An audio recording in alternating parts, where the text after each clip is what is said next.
आज के जदीद दौर में पुराने खेल बिल्कुल खत्म हो गए हैं और गुजरते वक्त के साथ साथ खेल और गेमें भी जदीद हो गई हैं। लेकिन आज हम आपको एक खेल के बारे में बताएंगे जिसका नाम है छल्ला कूच। क्या आप जानते हैं इस गेम के बारे में?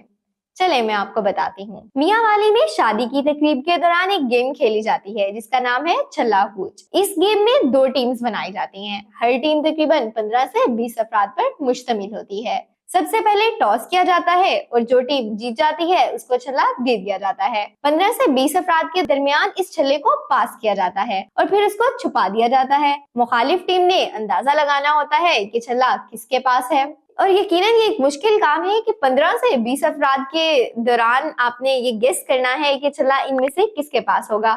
यहाँ पर एक खिलाड़ी ने बताया कि छल्ला काफी भारी होता है और जिसके पास होता है उसके चेहरे पे पसीने आने लग जाते हैं, तो उससे अंदाजा हो जाता है कि छल्ला किसके पास है और फिर गेस कर लिया जाता है और बता दिया जाता है कि छल्ला इस टीम मेंबर के पास है। उस पर शोर मचाते हैं और इस तरह से गेम को एंजॉय करते हैं।